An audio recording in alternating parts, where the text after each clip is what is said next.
Oke, Bu Sri, selamat pagi.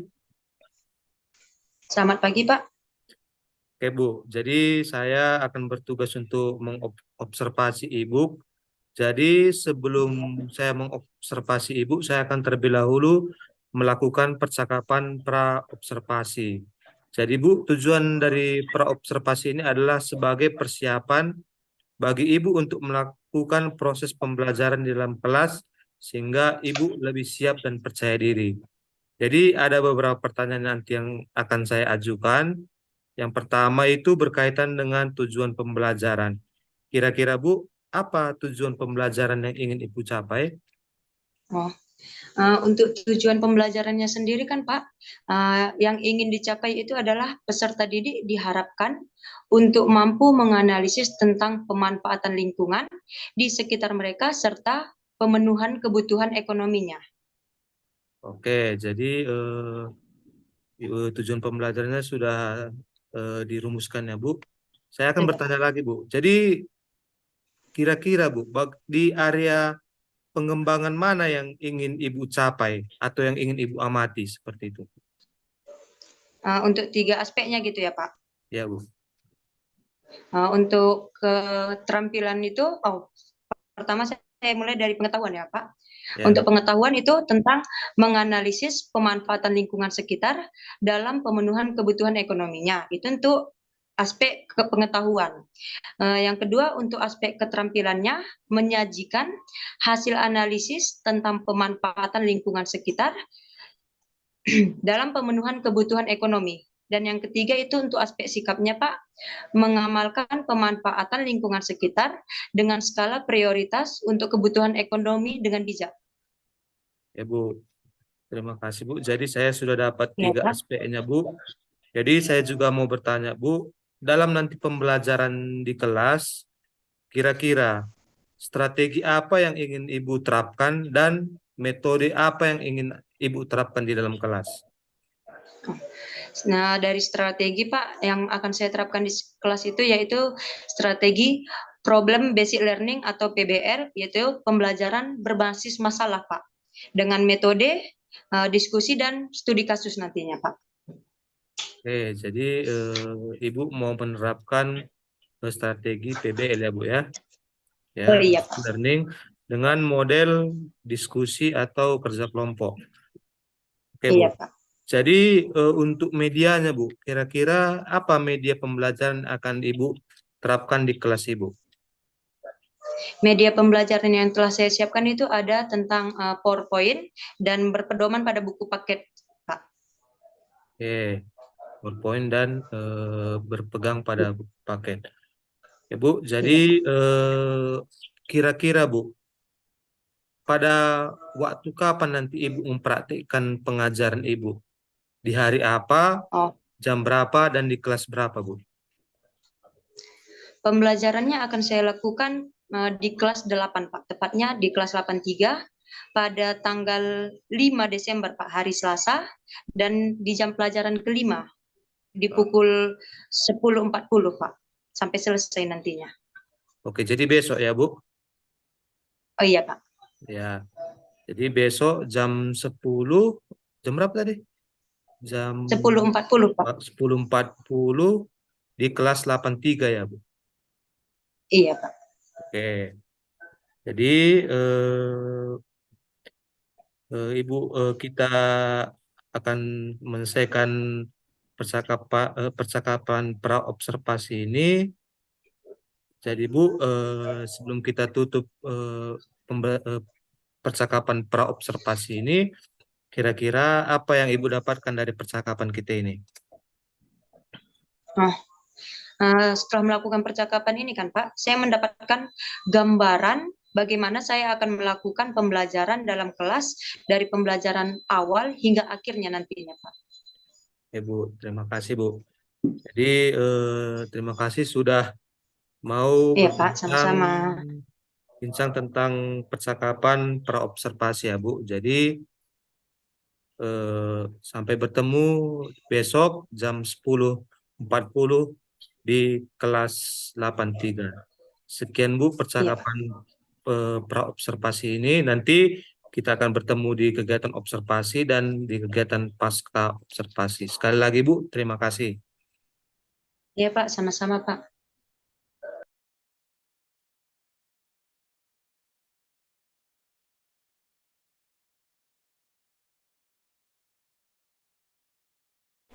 Selamat pagi semuanya. Pagi.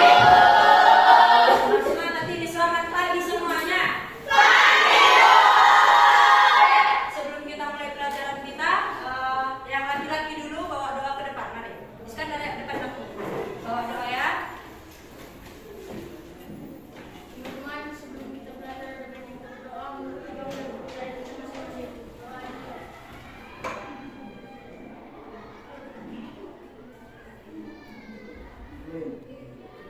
Amin. Doa selesai. Oke. Sekretaris mana? Kenapa yang nggak masuk nakku? Siapa? Adil semua? Adil. Apa keterangannya Adil? Alfa. Yang lainnya? Alrifa, Claudia, mana? Hanya Adil ya, Alfa. Oke. Oke. Kita lanjutkan materi kita. Sebentar, Ibu mau kasih kamu dulu. Ya.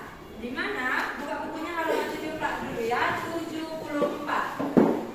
Ya, 74. Dan aku buka bukunya halaman 74. Materi kita yang lalu. Materi kita yang lalu sudah kita bahas sebelumnya. Ada di situ tentang aktivitas ekonomi. Aktivitas ekonomi. Ada 3 jenis aktivitas ekonomi. Apa saja aktivitas ekonomi itu? Satu apa di sini? Produksi. Yang kedua orang ini? Konsumsi. Dan yang ketiga? Di mana ketiga kegiatan tersebut sering kita lakukan, baik sengaja maupun tidak disengaja. Itu 3 kegiatannya yang sering kita lakukan. Selanjutnya kita lanjut materi kita. Buka bukunya halaman berikutnya. Ya, apa judulnya Bang? Buat suaranya Bang. Bagaimana?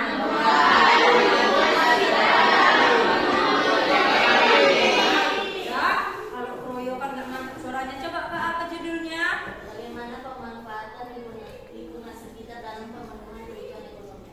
Ditanya kita bagaimana pemanfaatan lingkungan sekitar dalam pemenuhan kebutuhan. Nah, kita lihat dulu lingkungan sekitar kita. Lingkungan sekitar kita merupakan daerah apa nak Bu? Daerah pegunungan atau dataran tinggi. Apa saja yang dapat kita manfaatkan di daerah kita? Apa? Salah satunya yang pastinya sumber daya alam. Lagi apa? Coba kita lihat. Ibu ada sediakan slide di sini presentasi. Kita lihat ya.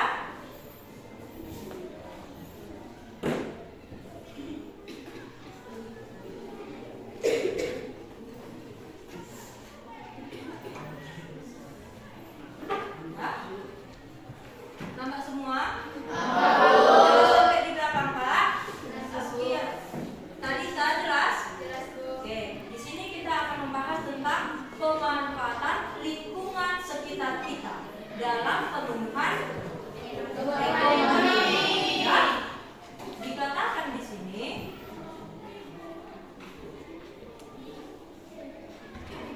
Nah, Indonesia merupakan negara dengan memiliki kekayaan sumber daya alam yang berlimpah dibandingkan dengan negara-negara lainnya.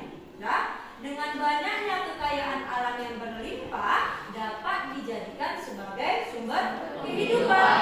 Namun, sumber daya alam ini juga ada yang terbatas, ya kan? Ada yang dapat diperbarui dan ada yang tidak dapat diperbarui. Jadi kalau kita ambil seluruhnya sumber daya alam kita ini, akan mungkin dapat habis. Jadi bagaimana kita memanfaatkan sumber daya alam yang ada di negara kita? Ya, coba yang berikutnya Ibredo baca aku. Nampak jelas? Memanfaatkan lingkungan sekitar adalah suatu bentuk kegiatan untuk menggunakan, mengambil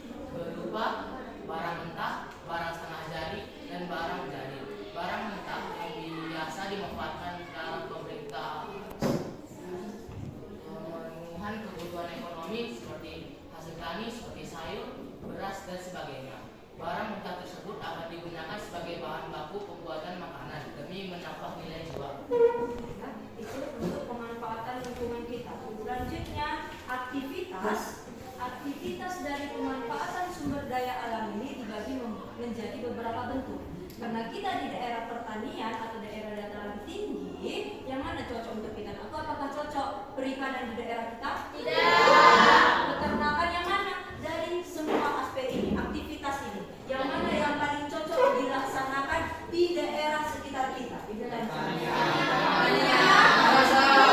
perkebunan pertambangan bisa?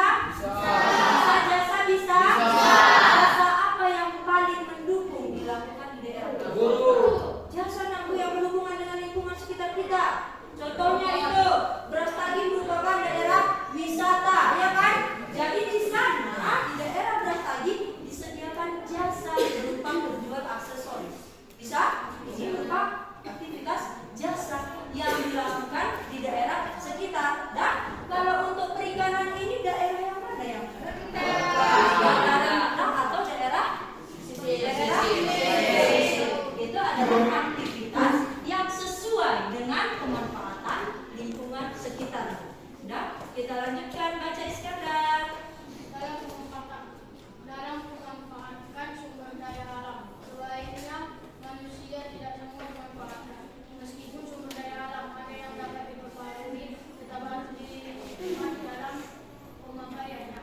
Sumber daya alam dan lingkungan hidup berperan sangat penting dalam mengamankan serta menjamin seluruh kelangsungan pembangunan secara berkelanjutan. Nah, inilah poin yang Ibu bilang pada yang pertama tadi. Sumber daya alam Indonesia katanya sangat banyak, berlimpah dibandingkan negara yang lainnya. Tapi sumber daya alam tersebut apabila kita gunakan secara berlebihan atau kita eksploitasi akan berpengaruh pada kehidupan kita selanjutnya. Jadi bagaimana? Kita disuruh memanfaatkan sumber daya alam tersebut dengan hemat dalam pemakaiannya, serta menggunakan sistem pembangunan secara berkelanjutan. Dah? Happy, mana Happy? Baca Kak.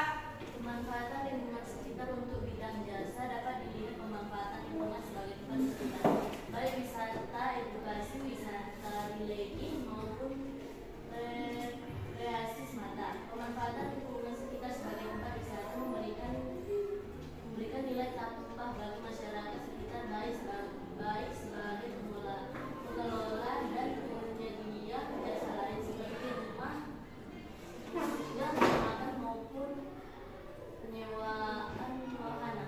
Ya, ini berbicara tentang jasa. Walaupun bukan daerah kita yang khusus untuk jasa, tapi karena wilayah kita merupakan salah satu wilayah wisata, ya, di mana ada wisata, di situ dapat dikembangkan bidang jasanya.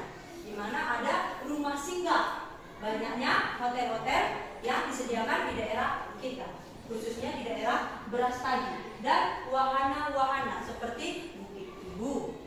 Dan apalagi contohnya nakku bisa di daerah kita apa? Bukit Holiday. Itu daerah kita dataran tinggi, walaupun tadi kamu bilang aktivitas ekonominya mayoritas adalah bertani atau berkebun. Namun karena adanya wilayah wisata, maka kegiatan jasa sangat bisa dikembangkan di daerah kita. Tidak hanya sumber daya saja. Jasa menggunakan sumber daya? Tidak. Mickey Holiday menggunakan sumber daya kan dia? Tidak, ya kan? Tapi dia memanfaatkan lingkungan sekitar. Jadi jangan hanya selalu berpedoman pada sumber daya yang disediakan. Kita harus mengembangkan atau memanfaatkan sumber daya tersebut dengan sebijak-bijaknya. Dan di sini dalam pemanfaatan lingkungan sekitar ada hal-hal yang harus diperhatikan dalam menjaga kelestarian alam maupun lingkungan sekitar. Ada beberapa hal yang harus kita jaga. Yang pertama itu menerapkan pembangunan yang berkelanjutan dengan prinsip regenerasi, di mana ada sistemnya atau ada istilah ambil satu tanam dua. Jadi kalau kamu ambil hutan atau kamu tebang hutan itu satu, setidaknya harus kamu tanam lagi, walaupun hutannya hutan yang kecil atau pohon yang kecil, setidaknya kamu membuat pengganti dari sumber daya yang telah kamu ambil. Ya, karena ibu mau, nah di sini kamu ada, ibu suruh membuat diskusi kelompok. Diskusi kelompok ini, kelompoknya terdiri dari 5 orang. Kelompoknya terdiri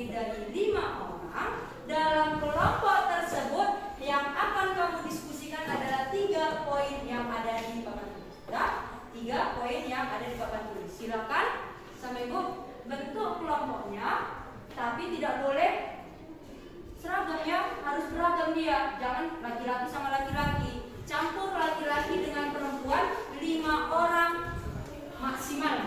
Ya, sekarang kita bentuk. Ibu pilih aja langsung. Nah, kelompok depan campur sama si Marcel. 1, 2, 3, 4, 5. Beragam kelompok kita. Sekarang langsung disusun mengikut juga lorong berikutnya. Ini pas 5 ya. Ini pas 5. Ini satu kelompok. Dikerjakan satu kelompoknya. Gabung kemari. Nah, kemari. Cepat. Tadi telepon. Kerjakan di satu lembar setiap kelompok ya. Dikerjakan satu lembar setiap kelompok. Yang mana yang akan dikerjakan 3 poin yang ada di slide. Perhatikan slide, kerjakan 3 poinnya. Ya. Satu lembar saja.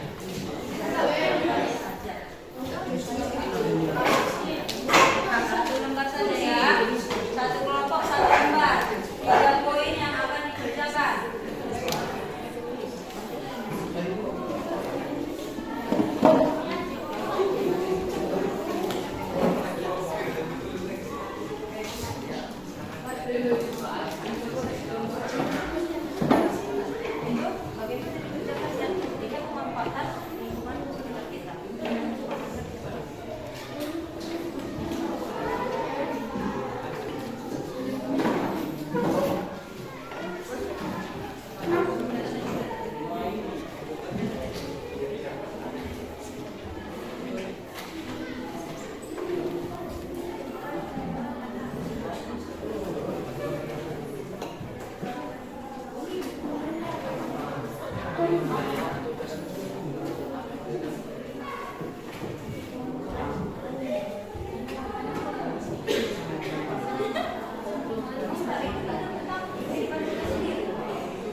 Bagaimana pemanfaatan lingkungan sekitar. Amati lingkungan sekitar kita. Tidak perlu jauh-jauh, lingkungan sekitar kita saja. Pemanfaatan lingkungan sekitar dalam pemenuhan kebutuhan ekonomi. Ya, yang kedua, pemanfaatan lingkungan apa yang sudah dilakukan di lingkungan tempat kami. Dan yang ketiga, apakah menggunakan bahan alam untuk membuat satu produksi? Apa kemarin produksi aku dalam kegiatan ekonomi? Membuat atau menciptakan barang. Apakah dia menggunakan bahan alam atau tidak? Lalu bagaimana pemanfaatan lingkungan sekitar sebagai objek wisata? Di mana objek wisata ini tidak memanfaatkan sumber daya alamnya. Dan ketiga poin ini yang akan dikerjakan. Kamu mengamati lingkungan kamu, tidak perlu jauh-jauh lagi. Kamu sudah hafal bagaimana lingkungan kamu, ya kan? Ya, dilanjutkan.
contohnya pedagang, penjahit, dan lain-lain.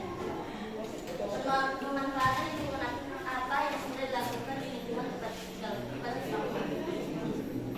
pertanian dimanfaatkan untuk kebutuhan makan, tempat wisata, dan tempat penggunaan fasilitas seperti buku dan kendali, beserta tempat lain-lain. Nomor 3-nya. Nomor 2. Oke. Nah, tepuk tangan untuk kelompok Evita. Oke. Selanjutnya, kalau tadi sudah sisi kiri kanan, kelompok Ibredo. Oke. Kelompok Ibredo. Yang lainnya, kelompok lainnya, perhatikan tugas kamu. Sudah sesuai tidak? Apakah ada perbedaan dengan kelompok yang menyajikan? Karena lingkungan yang diamati adalah lingkungan yang sama, ya kan? Sekarang silakan pada kelompok Ibredo dan teman-teman. Bagaimana pemanfaatan lingkungan sekitar dalam pertumbuhan ekonomi? Jawaban: barang mentah yang bisa dimanfaatkan dalam memenuhi ekonomi seperti hasil pertanian atau peternakan seperti sayur atau beras, telur, dan minyak pedagang. 2. Pemanfaatan lingkungan apa yang sudah dilakukan di lingkungan tempat tinggalmu? Jawaban: pemanfaatan itu yaitu beras produksi menanam padi yang akan menjadi beras produksi bisa menjual mudah atau sudah jadi menjadi beras yang siap diolah menjadi nasi. 3. Apakah menggunakan bahan alam untuk membuat suatu produksi atau memanfaatkan lingkungan sekitar sebagai wisata? Jawaban: seperti sirup Dewi Indah di Bestagi yang membutuhkan perkebunan di wilayah mereka yang mengolah buah tersebut dan menyebabkan nilai jualnya meningkat.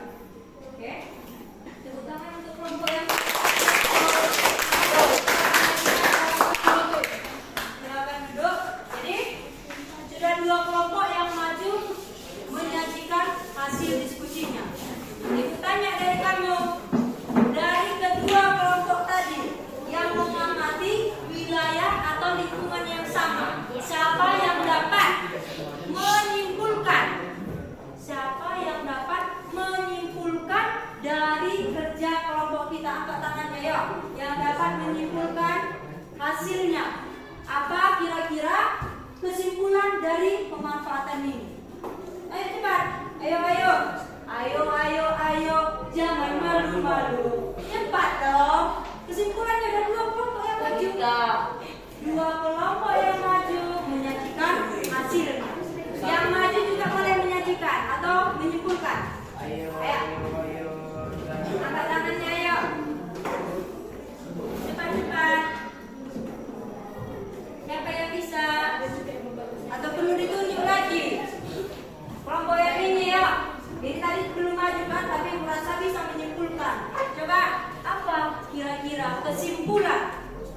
Apa kira-kira kesimpulan dari materi kita kali ini? Ayo Bang, diri atau kakaknya? Diri. Boleh. Ayo, dengarkan ya. Walaupun lingkungan kita kaya Dengarkan kuat. sumber daya alam, tidak semuanya yang memanfaatkan alam dan membuat usaha sendiri. Coba ulang Bang. Walaupun lingkungan kita kaya akan sumber daya alam, tidak semuanya yang memanfaatkan alam dan membuat usaha sendiri. Oke, terima kasih untuk kelompok. Ya, jadi Ibu simpulkan kembali.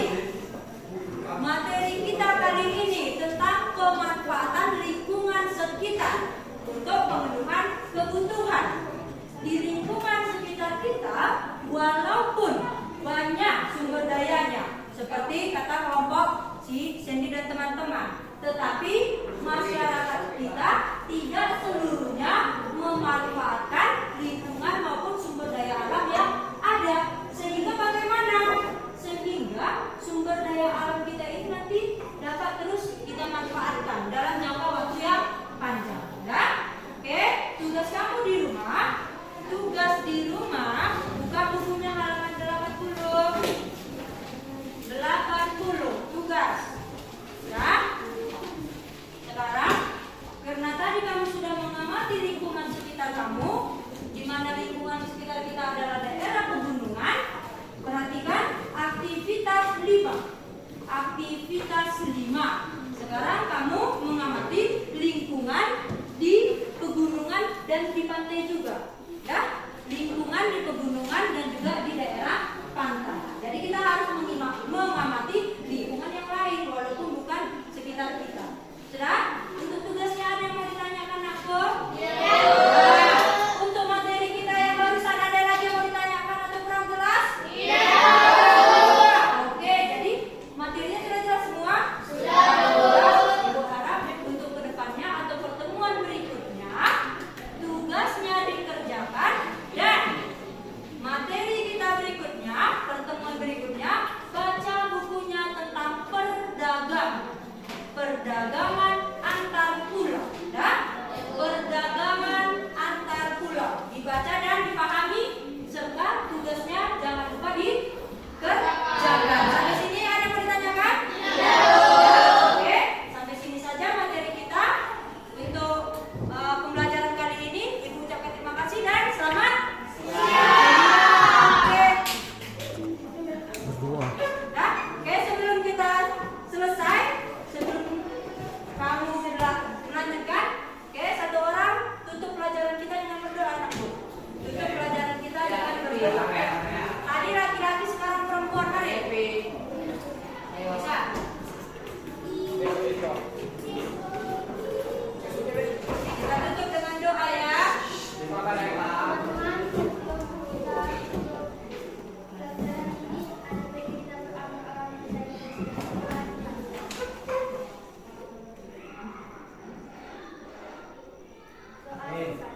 Oke, selamat siang. Sampai jumpa pertemuan berikutnya ya.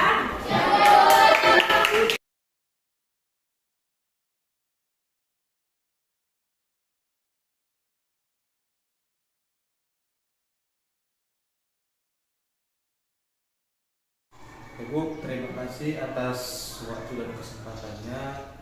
Jadi Bu, kita sudah mengadakan percakapan pra-observasi yang kita laksanakan di Zoom. Kita juga sudah melaksanakan kegiatan observasi yang barusan. Dan sekarang kita akan melakukan percakapan pasca observasi. Jadi Bu, terima kasih atas kesempatannya sekali lagi. Jadi berkaitan dengan percakapan pasca observasi, ada nanti beberapa pertanyaan yang akan saya ajukan. Menurut Ibu, bagaimana perasaan Ibu setelah berjalannya kegiatan observasi di kelas? Seperti yang dinamakan observasi gitu kan Pak, otomatis awalnya kita gugup, apalagi saya sangat gugup sebenarnya dari grogi, tapi syukurlah untuk kegiatan pembelajaran yang barusan dilakukan atau observasi yang barusan dilakukan, menurut saya sudah berjalan dengan baik dan sesuai dengan rancangan yang telah dibuat, yang telah saya susun Pak. Oke Bu, bagus. Jadi untuk pertanyaan kedua Bu, bisa nggak Ibu ceritakan secara detail mengenai area-area apa saja yang sudah Ibu lakukan di dalam kelas, kemudian langkah maupun tahapan yang bagaimana yang sudah Ibu lakukan di dalam kelas? Nah, untuk tahapan awalnya Pak, terlebih dahulu saya merumuskan modul ajar. Saya rumuskan modul ajar yang sesuai dengan kelas yang akan saya ajari nanti, Pak. Kemudian saya menentukan area-area apa saja yang menjadi pengembangan saya, mulai dari area sikap, pengetahuan, dan keterampilannya. Seperti yang kita bahas juga di Zoom kemarin kan ada area pengetahuannya sudah saya jelaskan situ Pak. Sudah seperti itu yang saya kembangkan. Jadi Ibu sudah menentukan area-area yang akan dikembangkan. Menurut Ibu sudah sejauh mana keberhasilan area yang sudah Ibu kembangkan? Menurut saya kan area yang dikembangkan sudah berjalan dengan baik, tapi kenyataannya di lapangan masih ada sedikit kekurangan untuk sesuai di lapangannya gitu Pak. Ya. Menurut Ibu, apa yang baik tetapi masih ada yang kurang? Bisa tidak Ibu masukkan atau masukin? Kendala yang dihadapi gitu kan Pak, kendalanya seperti kurang aktifnya siswa, kurang aktifnya siswa dan siswi untuk mengikuti pembelajaran dan minimnya pengetahuan dasarnya gitu Pak. Pengetahuan dasarnya juga masih kurang, jadi siswa itu kurang aktif juga untuk mengikuti pembelajaran gitu. Oke, jadi Ibu masih menjumpai adanya peserta didik yang tidak aktif dan masih kurang belajar akan materi yang disampaikan. Jadi menurut Ibu lalu kira-kira apa yang menjadi alasan itu bisa terjadi? Kalau saya lihat itu kan Pak, mungkin dari kurangnya kolaborasi antara sesama rekan siswa. Lalu itu karena kurangnya kolaborasi itu menyebabkan siswanya kurang aktif juga gitu ya. Sehingga banyak peserta didik yang belum memiliki pengetahuan awal tentang materi yang saya bawakan gitu. Oke. Menurut Ibu, kira-kira bagaimana ciri-ciri peserta didik yang aktif dan memiliki pemahaman yang baik? Menurut saya peserta didik yang aktif itu peserta didik yang mampu bertanya dan memberikan jawaban, serta peserta didik yang memahami pelajaran dan peserta didik yang menjawab pertanyaan yang berkaitan dengan materi yang disampaikan gitu. Itu dapat dikatakan sebagai peserta didik yang aktif. Ya. Kalau kita lihat Bu, kita buatlah Ibu murid kita itu berada dalam angka 1 sampai 10. Kira-kira di tahap berapa mereka sekarang? Kalau untuk tahapannya Pak bisa dikatakan masih di angka 6 Pak, di angka 6.